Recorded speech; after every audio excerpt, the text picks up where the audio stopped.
Bonjour et bienvenue à une nouvelle séance Parlons français, c'est facile. Je suis Raïssa Vlad comme d'habitude et avec moi aujourd'hui les deux superbes filles que vous connaissez déjà, Yulia et Ioana ou Ioana et Yulia. Bonjour les filles, bonjour Ioana. Bonjour. Bonjour Yulia. Bonjour.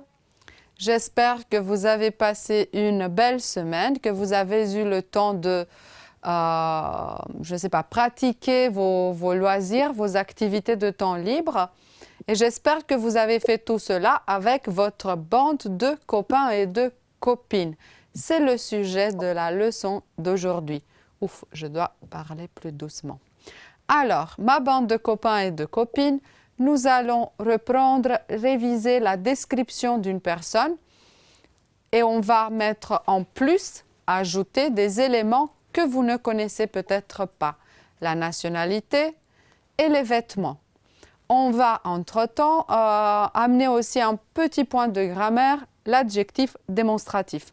Parce que l'accord de l'adjectif, on l'a déjà vu, c'est une répétition, une reprise. Alors, vous vous rappelez, pour faire le portrait d'une personne, je dois donner des informations sur son identité, sur son portrait physique et sur le caractère. Et nous avons fait cela. Par exemple, Yulia, tu peux présenter ta copine qui est à côté de toi sur l'écran? Comment elle s'appelle? Quel âge elle a? Oui, elle s'appelle Ioana et elle a 2 ans. Elle a 12 ans. Son portrait physique, elle est taille, elle est petite, elle est mince, elle est comment? Elle est taille euh, Elle est et elle grande, a les tu veux dire. cheveux, Elle est oui, grande, d'accord. Elle a les elle a cheveux les comment? cheveux blancs et les yeux bleus. D'accord. Alors là, quand j'ai noté taille, c'était pour dire grand ou petit, oui? C'est ça la taille, grand ou petit. Ok. Son caractère, ses qualités, ses défauts, ses qualités seulement. Une qualité. Elle est très intelligente et gentille. Elle est très intelligente et gentille. Alors, Ioana, tu veux présenter ta copine qui est à côté de toi sur l'écran? Oui, elle s'appelle Julia. Elle a Mhm. 2 ans. Elle est petite. Ses cheveux sont blancs et ses yeux sont marrons. Ok. Et elle est très, très intelligente, amusante et gentille. Voilà, elle est très très intelligente, amusante et gentille. Alors, je vous assure, toutes les deux sont très très intelligentes. Je vous attire l'attention quand même sur la prononciation de ce nombre, c'est 12, oui. Ça s'entend ou, 12. Et puis, elle a ses cheveux sont longs, par exemple. Pourquoi? Parce que ses cheveux, toujours au pluriel en français, oui, à la différence du roumain où c'est au singulier, donc le verbe est au pluriel, sont. Mais nous allons entrer dans le vif du sujet. Voilà le portrait de Christine. Tu veux lire, Julia? Elle s'appelle? Elle s'appelle Christine. Elle a 13 ans. Elle est élève au collège. Elle est grande et mince. Elle a les cheveux longs, châtains et lisses. Elle a les yeux verts. Elle est calme et gentille. Parfois, elle est bavarde. Mhm. Parfois, elle est bavarde. Ça, c'est, disons, un défaut. Elle est bavarde, elle aime beaucoup parler, d'accord? Et voici Marc, Ioana. Il s'appelle Marc. Il a 12 ans et il est élève au collège aussi. Il est grand et mince. Il est sportif. Il a les cheveux châtains et courts et les yeux marrons. Il est généreux et amusant. Parfois, il est agité. Voilà, parfois, il est agité. Nous avons donc le portrait avec ce que nous avons déjà appris ensemble. Mais il y a des informations supplémentaires. Julia, Christine, Christine habite en France avec sa famille. Elle est française, mais ses grands-parents sont italiens. Sa grand-mère est italienne et son grand-père est italien aussi. Voilà. Et Marc, Ioana? Marc est français. Ses parents sont français. Ses grands-parents aussi. Sa famille habite en France depuis toujours. Voilà. Alors, Christine est française, Marc est français. Mais les grands-parents de Christine sont italiens. Et ça s'appelle la nationalité. Oui, tout à fait. Je vous signale, français, Marc est français, Christine est française. Rappelez-vous le féminin, parce que j'avais dit accord de l'adjectif, alors c'est bien ça.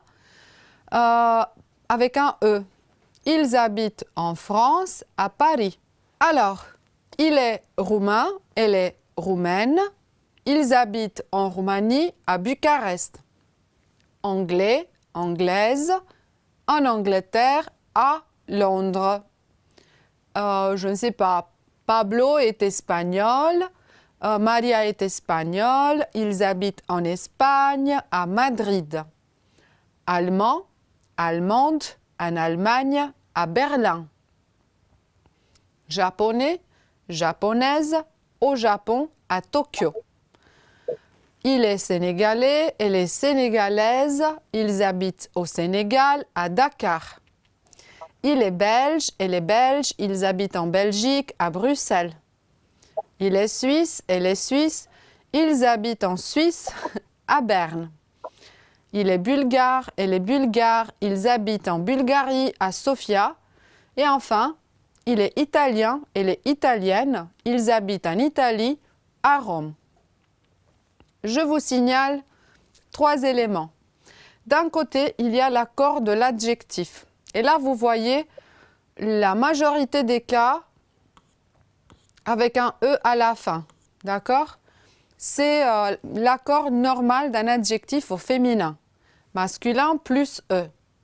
Il y a également ce cas de figure avec les adjectifs qui finissent déjà par un E au masculin et qui ne changent pas du tout. Belge, belge. Suisse, suisse. Bulgare, bulgare. Et il y a un troisième cas de figure, un troisième exemple avec italien et italienne, avec ces mots qui finissent en yen et qui font le féminin en yen. Voilà. Qu'est-ce que je veux encore vous signaler? Vous constatez en France, en Roumanie, en Angleterre, mais au Japon, au Sénégal, nous allons utiliser en plus nom de pays en E,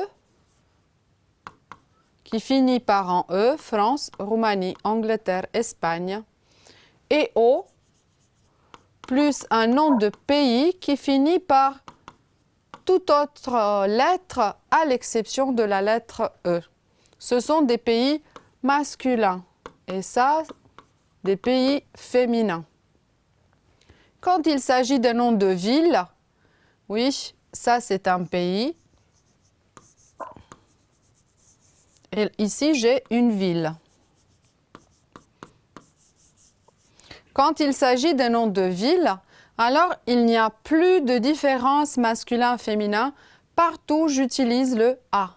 J'habite à Paris, je vais à Bucarest, je suis à Londres, je vais à Madrid, je ne sais pas, il habite à Berlin, etc. A plus nom de ville. Quelques particularités autour desquelles nous allons revenir. Pour aujourd'hui, les nationalités, si vous les retenez, suffit. Alors, connaissez-vous les drapeaux, les filles? Oui, Oui, Oui. on peut. Par exemple, le numéro 1, c'est l'Australie. Le numéro 2, c'est quel pays à votre avis? C'est l'Autriche. Oui, l'Autriche. L'Autriche, capitale Vienne, pays d'Europe. Le numéro 3, c'est la la Belgique. c'est la Belgique. Le numéro 4? C'est Le Brésil. Très bien, c'est le Brésil. Le numéro 5? Le Royaume-Uni. Très bien, c'est le Royaume-Uni. Le numéro 6? Le Canada. Le Canada. Le numéro 7? La Chine. Très bien, c'est la Chine. Le numéro 8? C'est peut-être un peu moins évident, c'est le Danemark. Le numéro 9? Je ne le vois pas. la Turquie. La Turquie. Très bien, c'est la Turquie. Le numéro 10? Pour aller... La Finlande. C'est la Finlande. Pour aller voir le Père Noël, je voulais dire. Le numéro 11? La France. La France, les couleurs sont bleu, blanc, rouge. Les couleurs du drapeau français. Le numéro 12? L'Allemagne. C'est l'Allemagne. Le numéro 13? La La Suède. La Grèce. C'est la Grèce. Pour les vacances, la Suède, c'est un peu plus loin. Le numéro 14? C'est L'Hongrie. la Hongrie. La Hongrie. Et le numéro 15, c'est l'Italie. L'Italie. Les couleurs sont les mêmes, mais la disposition est à l'horizontale ou à la verticale, tout comme pour la Belgique et l'Allemagne. Verticale, horizontale. Nous sommes restés au numéro 16, le Japon. 17, le Portugal. 18, l'Espagne. 19, la Suède. La Suède. Et 20, les États-Unis. C'était pour vous dire qu'en français, il y a des pays féminins, la Hongrie, la Chine, la Finlande, la Belgique, etc. Il y a des pays masculins, le Canada, le Japon, le Danemark, le Portugal. Donc vous voyez, tous les pays féminins finissent par un E, tous les pays masculins finissent par une lettre différente et il y a les États-Unis, un pays au pluriel. Ceci étant dit, je vais dire en Hongrie, mais je vais dire au Canada, par exemple. Je vais faire une phrase, je vais en Hongrie pour les vacances, je vais au Canada pour les vacances, ou bien je vais aux États-Unis au pluriel. Je vais aux États-Unis pour les vacances. Ces mots qui font la liaison entre le verbe et le nom du pays s'appellent, comme vous le savez, peut-être des prépositions et sont spécifiques en fonction du genre du pays. Alors, on va essayer de faire une petite activité. Il est espagnol et sa sœur est espagnole. Ils habitent en Espagne, à Barcelone. On complète pour A et B. Les autres, c'est pour vous à la maison d'essayer de les faire. Qui veut essayer? Julia, il est finlandais. Il est finlandais et sa sœur est finlandaise. Mhm. Il habite en Finlande, à Helsinki. ski. Helsinki. Très bien, à Helsinki. Merci. Ioana, il est? Il est canadien et sa sœur est canadienne. Il habite au Canada, à Montréal. Ils habitent au Canada, à Montréal. Et là, c'est comme italien et italienne, vous voyez, canadien, canadienne. D'accord? Allez, je vous laisse réfléchir pour les autres. Et comme ça, on peut aller un peu plus loin. C'est votre devoir si vous voulez. Eh bien, en plus de la nationalité, on va voir aussi qu'est-ce qu'ils portent à l'école. C'était qui avait lu Christine? C'est Julia, non? À l'école, elle porte? À l'école, elle porte un jean bleu et un t-shirt en top noir. Elle aime les couleurs foncées. Elle porte aussi des baskets. Parfois, elle met une veste en pull, surtout en hiver. Très bien. Et lui, Marc, qu'est-ce qu'il porte à l'école, Johanna? Lui, il porte un jean noir et un t-shirt blanc. Il porte des baskets ou des chaussures. Il a une veste bleue et parfois il met aussi une casquette. Voilà. Un top noir, un t-shirt blanc, des vêtements. On va parler un peu des vêtements. Vous lisez, Julia, elle porte? Elle porte un top blanc, une jupe bleue en jean et des baskets. Elle a des lunettes de Oui. soleil. Un top blanc, c'est un top à bretelles, une jupe et des baskets et les lunettes de soleil pour les yeux. Voilà. Ioana? Elle porte un t-shirt rose, un jean bleu et des baskets roses et vertes. Très bien. Julia? Elle porte une blouse noire et un jean bleu. Très bien. Ioana? Elle porte une veste noire, un pantalon kaki et des baskets. Voilà, une veste. Une veste. Quand il fait froid, je mets une veste.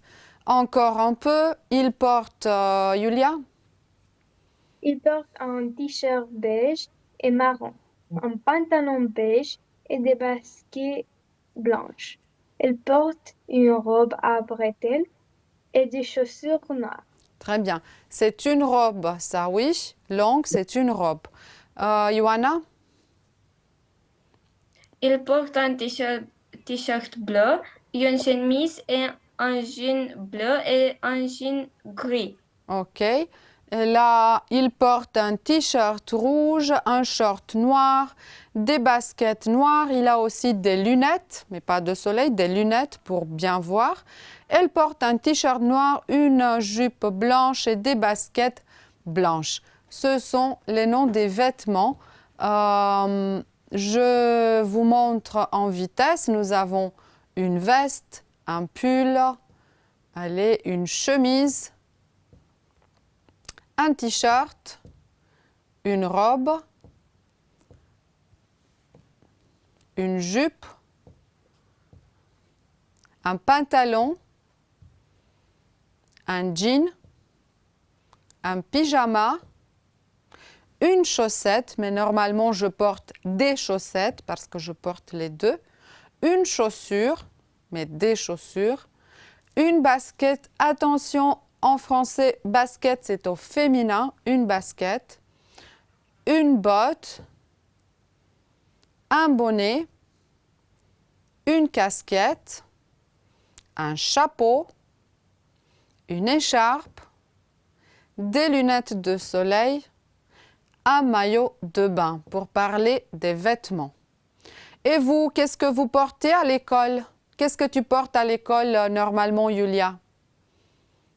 Normalement, je porte un t-shirt noir Oui, et un jean et des baskets. très bien. Et toi, Gris. Ioana?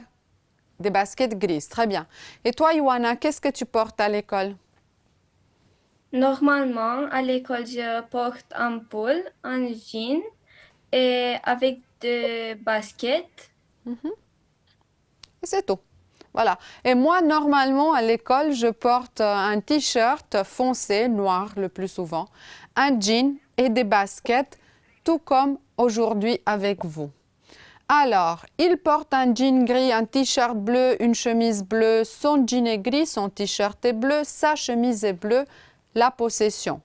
Son jean est gris, mais ce jean est bleu. Sa chemise, regardez, est bleue, mais cette chemise est blanche.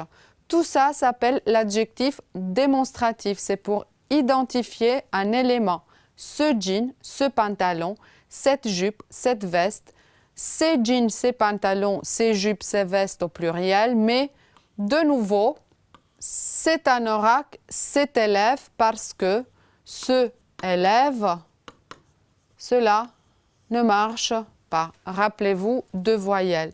Cette école, par contre, ça marche parce que cette école, le E final je ne l'entends pas. Il n'existe pas à l'oral. Il ne dérange pas. C'est pourquoi ici, c'est faisable. En vitesse, tu as une casquette verte. Devient, ta casquette est verte. Cette casquette est verte. Julia, en vitesse, il a un pantalon jaune. C'est pas pantalon est jaune. Voilà. C'est Oui, son pantalon est jaune. Ses pantalons est jaune. très bien. Ioana, nous avons des baskets blanches. Votre baskets sont blanches et ses baskets sont blanches. Nos baskets sont blanches et ces baskets sont blanches. De nouveau, deux exemples comme devoir pour vous à la maison. Vous avez des chaussettes roses, ils ont un appartement central. Et maintenant, pouvez-vous décrire vos copains et vos copines? Rappelez-vous, Julia a décrit Ioana, Ioana a décrit Julia. Et vous, à la maison, comment est votre ami, votre copain? Quelles sont ses qualités? Comment sont ses cheveux, ses yeux? Qu'est-ce qu'il ou qu'est-ce qu'elle porte à l'école? Est-ce que vous avez des vêtements préférés? On a parlé de tout cela aujourd'hui. On va certainement continuer une prochaine fois. Pour le moment, je vais préparer mes vêtements pour demain à l'école. Je vais dire merci à mes jeunes assistantes. Merci et au revoir Julia et Ioana. Vous à la maison, j'espère que vous êtes prêts déjà pour la prochaine leçon. Pour le moment, je vous dis au revoir et à bientôt.